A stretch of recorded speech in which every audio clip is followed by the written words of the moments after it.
नमस्कार विद्यार्थी मित्रांनो. आजच्या आपल्या लेक्चरमध्ये TYBA इकॉनॉमिक्स या विषयाचा NAPचा नवीन अभ्यासक्रमानुसारचा पब्लिक फायनान्स या विषयाचा अभ्यासक्रम आपल्याला सविस्तर आज समजून घ्यायचा आहे. मेजर कोअर सब्जेक्टमध्ये हा विषय आहे. 4 थेरी आणि 2 प्रॅक्टिकल असा अभ्यासक्रम त्या ठिकाणी निश्चित करण्यात आलेला आहे. थेरीसाठी 4 जे चॅप्टर्स आहेत ते चॅप्टर्स आपण 1 to 1 सविस्तर आपण पाहणार आहोत. पब्लिक फायनान्स, त्यालाच पब्लिक इकॉनॉमिक्स असेही म्हटले जाते. सार्वजनिक वित्त किंवा सार्वजनिक आयव्यय या नावाने विषयाला त्या ठिकाणी ओळखला जातो. प्रामुख्याने शासनाचे अर्थकारण किंवा शासनाचे सर्वच आर्थिक व्यवहारशी संबंधित सर्व पैलूंचा या विषयांमध्ये अभ्यास केला जातो. चला तर पाहूया चॅप्टर वाईज कोणकोणते टॉपिक आहेत. फर्स्ट चॅप्टर जो आहे तो इंट्रोडक्शन टू पब्लिक फायनान्स, सार्वजनिक वित्त व्यवहाराची ओळख, ज्यामध्ये 1.1 मध्ये ओरिजिन ऑफ पब्लिक फायनान्स म्हणजे सार्वजनिक वित्त व्यवहाराची उत्पत्ती किंवा उत्क्रांती आपल्याला 1.1 मध्ये आपल्याला सविस्तर समजून घ्यायची आहे.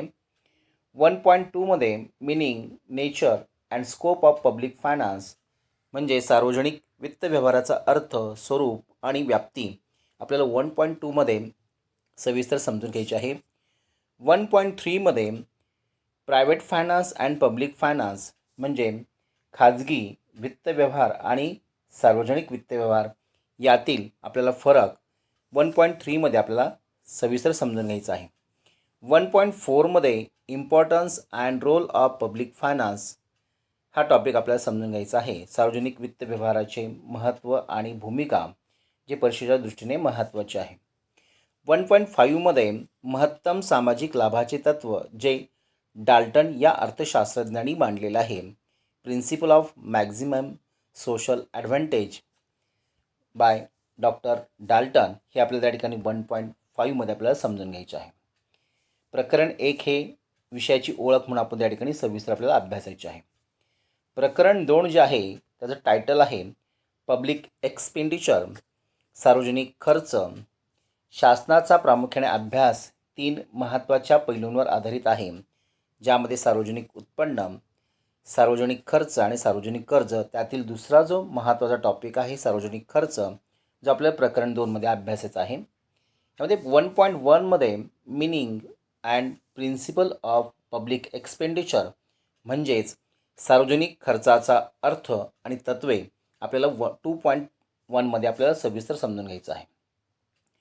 2.2 मध्ये trends in public expenditure since 2011 in India म्हणजे भारतातील 2011 पासूनचा सार्वजनिक खर्चाचा कल किंवा प्रवृत्ती आपल्याला 2.2 मध्ये आपल्याला पाहायची आहे. तर 2.3 मध्ये causes of growth of public expenditure म्हणजे सार्वजनिक खर्चातील किंवा सार्वजनिक खर्च वाढीतील कारणे आपल्याला 2.3 मध्ये पाहायचे आहेत, जो परिषदेच्या दृष्टीने महत्त्वाचा आपला त्या ठिकाणी टॉपिक असणार आहे. 2.4 मध्ये इफेक्ट्स ऑफ पब्लिक एक्सपेंडिचर म्हणजे सार्वजनिक खर्चाचे परिणाम आपल्याला 2.4 मध्ये पाहायचे आहेत. तर 2.5 मध्ये काही थेरीज ऑफ पब्लिक एक्सपेंडिचरमध्ये त्या ठिकाणी आपल्याला पाहायचे आहेत. त्या खर्चाच्या थेरीजमध्ये त्यामध्ये प्रामुख्याने वॅगनरचा राज्यकार्यातील वाढीचा सिद्धांत आपल्याला पाहायचा आहे. पिकॉक वाईजमन्स गृहीतक आपल्याला समजून घ्यायचे आहेत आणि सामाजिक खर्च आणि लाभ विश्लेषण आपल्याला पाहायचं आहे. Wagner law of increasing state activities, Peacock Wiseman hypothesis आणि social cost and benefit analysis आपल्याला 2.5 मध्ये काही महत्त्वाचे 3 सिद्धांत आपल्याला पाहायचे आहेत, जे परीक्षेच्या दृष्टीने आपल्याला 3 पैकी एक तरी सिद्धांत आपल्याला परीक्षेला 100% येण्याचे चान्सेस असतात. तर चॅप्टर नंबर 3 जो आहे त्याचं टायटल आहे पब्लिक रेव्हेन्यू, सार्वजनिक उत्पन्न, महसूल. आपण त्याला महसूलही म्हणू शकतो. 3.1 मध्ये meaning and needs of public revenue हे आपल्याला पाहिजे आहे. म्हणजे सार्वजनिक महसुलाचा किंवा उत्पन्नाचा अर्थ आणि त्याची आवश्यकता आपल्याला 3.1मध्ये आपल्याला समजून घ्यायचं आहे. 3.2मध्ये सोर्स ऑफ पब्लिक रिव्हेन्यू आपल्याला समजून घ्यायचे आहेत. सार्वजनिक महसुलाचे स्रोत. 3.3मध्ये public dept types, internal dept and external डेप्ट आपल्याला त्या ठिकाणी पाहायचं आहे. इथे मात्र आपल्याला 3.3मध्ये सार्वजनिक कर्ज आणि कर्जाचे प्रकार, त्यात प्रामुख्याने अंतर्गत कर्ज आणि बाह्य कर्ज म्हणजे काय हे आपल्याला समजून घ्यायचे आहे. 3.4मध्ये क्लासिफिकेशन ऑफ पब्लिक रिव्हेन्यू आपल्याला पाहायचं आहे. पुन्हा आपण रिव्हेन्यूकडे गेलेलो आहोत. सार्वजनिक महसुलाचे वर्गीकरण आपल्याला पाहायचे आहे. 3.5मध्ये प्रिन्सिपल ऑफ पब्लिक रिव्हेन्यू आपल्याला पाहायचं आहे. म्हणजे सार्वजनिक महसुलाची तत्त्वे आपल्याला समजून घ्यावी लागणार आहेत. 3.6मध्ये इफेक्ट ऑफ पब्लिक रिव्हेन्यू म्हणजेच सार्वजनिक उत्पन्नाचे परिणाम काय आहेत ते आपल्याला समजून घ्यायचे आहेत. आणि शेवटचा जो आहे 3.7मध्ये सिग्निफिकन्स ऑफ पब्लिक रिव्हेन्यू म्हणजे सार्वजनिक महसुलाचे महत्त्व काय आहे ते आपल्याला 3.7मध्ये आपल्याला समजून घ्यायचे आहे. तर नेक्स्ट आणि लास्ट जो चॅप्टर आहे 4th नंबर, त्याचं टायटल आहे टॅक्सेशन. ते टॅक्सेशन म्हणजे करारोपण. यामध्ये सर्वात महत्त्वाचं जे उत्पन्न मिळवण्याचं सर्वात महत्त्वाचं साधन किंवा मार्ग म्हणून त्या ठिकाणी ओळखला तो टॅक्स. तर टॅक्सच्या बाबतीमधले इथे आपल्या त्या ठिकाणी सविस्तर आपल्याला टॉपिक दिलेले आहेत. 4.1मध्ये meaning and characteristics of tax म्हणजे कराचा अर्थ आणि वैशिष्ट्ये आपल्याला इथे आपल्याला सविस्तर समजून घ्यायचे आहेत. 4.2मध्ये direct and indirect taxation and demerits आपल्याला पाहिजे आहे. मेरिट्स अँड डिमेरिट्स आपल्याला समजून घ्यायचे आहेत. प्रत्यक्ष आणि अप्रत्यक्ष कर प्रणाली काय आहे आणि त्याचे फायदे आणि तोटे आपल्याला 4.2मध्ये आपल्याला पाहिजे आहेत. 4.3मध्ये principle of taxation, benefit and ability to pay approaches आपल्याला पाहायचं आहे. म्हणजे कर आकारणीचे तत्त्व काय आहे, त्यामध्ये सर्वात महत्त्वाचं लाभतत्व आणि कर देणे क्षमता आपल्याला त्या ठिकाणी पाहिजे. म्हणजे ॲबिलिटी टू पे ॲप्रोच आपल्याला त्या ठिकाणी दोन महत्त्वाचे तत्त्व आपल्याला पाहिजे आहेत. एक म्हणजे लाभतेचे तत्त्व आणि कर देय क्षमतेचे तत्त्व. 4.4मध्ये थेरी ऑफ इंडिडन्स आपल्याला पाहायचं आहे. त्याच्यामध्ये अल्टरनेटिव्ह कन्सेप्ट ऑफ इन्सिडन्स आपल्याला पाहायचं आहे. करभाराचा आहे. याच्यामध्ये करभाराचा सिद्धांत, ज्यामध्ये थेरी ऑफ इन्सिडन्समध्ये त्या ठिकाणी आपल्याला करभाराच्या पर्यायी संकल्पना देखील आपल्याला समजून घ्यायच्या आहेत. तर 4.5मध्ये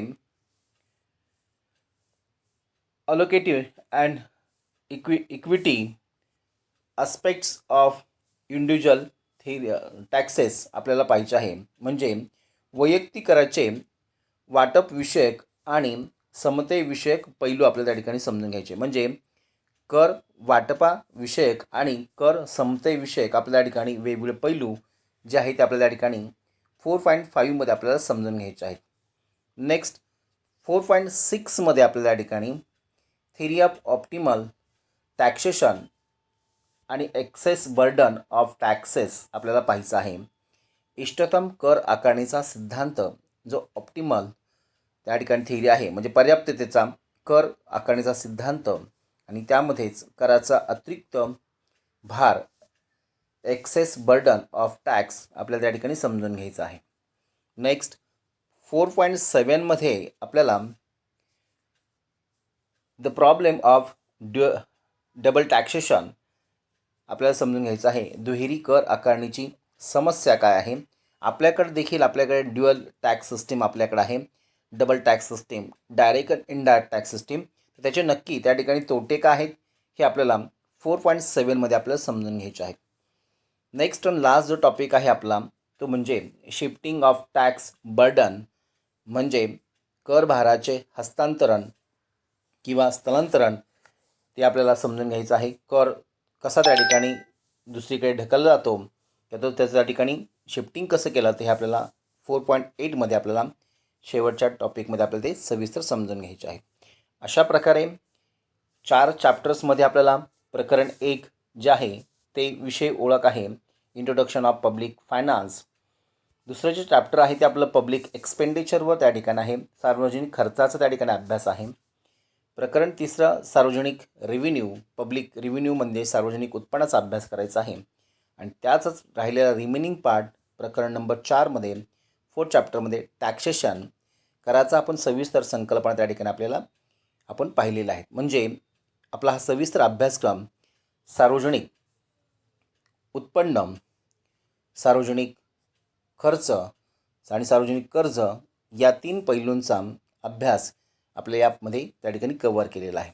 राहिलेले जे त्या ठिकाणी टॉपिक्स असतील ते टॉपिक त्या ठिकाणी प्रॅक्टिकलच्या सिलेबसमध्ये दिलेले आहेत. हे मात्र विद्यार्थ्यांनी विसरायचं नाही आहे. फक्त 4 चॅप्टर जे आहेत हा काय आपला त्या ठिकाणी परिपूर्ण अभ्यासक्रम नाही.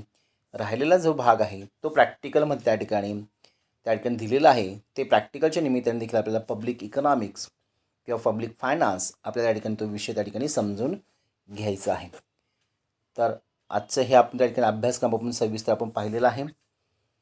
अशाच प्रकारे आपण पुढचा अभ्यासाचा विषय आहे त्याचा देखील आपण सिलेबस आपण त्या ठिकाणी पाहणार आहोत. आणि याबरोबर आपण त्या ठिकाणी सर्वच विषयाचे अभ्यासक्रम तसेच प्रत्येक टॉपिक वाईज आपण त्या ठिकाणी लेक्चर जिथे गरजेचं आहे तिथे आपण लेक्चर देखील आपण त्या ठिकाणी देणार आहोत. ज्या विद्यार्थ्यांनी अद्यापही चॅनलला सबस्क्राईब केलेले नाही आहे त्या विद्यार्थ्यांनी मात्र आत्ता चॅनलला सबस्क्राईब करून घ्यायचं आहे. बेल बटन प्रेस करायचे आहे जेणेकरून आपल्याला आपल्या अभ्यासक्रमाशी संबंधित व्हिडिओचे नोटिफिकेशन तुम्हाला त्या ठिकाणी प्राप्त होतील. मात्र हा त्या ठिकाणी आपल्याला चॅनल हा आपल्या अशाच पद्धतीने पुढे चालू ठेवायचा असेल तर मला नक्कीच या चॅनलला लाईक करा, आपल्या इतर सर्व मित्रांना शेअर करा व आपल्याला आणखीन काय हवं आहे हे मात्र कमेंट्समध्ये सांगायला विसरू नका. तर पुन्हा भेटूया आपण अशाच अर्थशास्त्राच्या नवीन टॉपिकबरोबर. थँक्यू.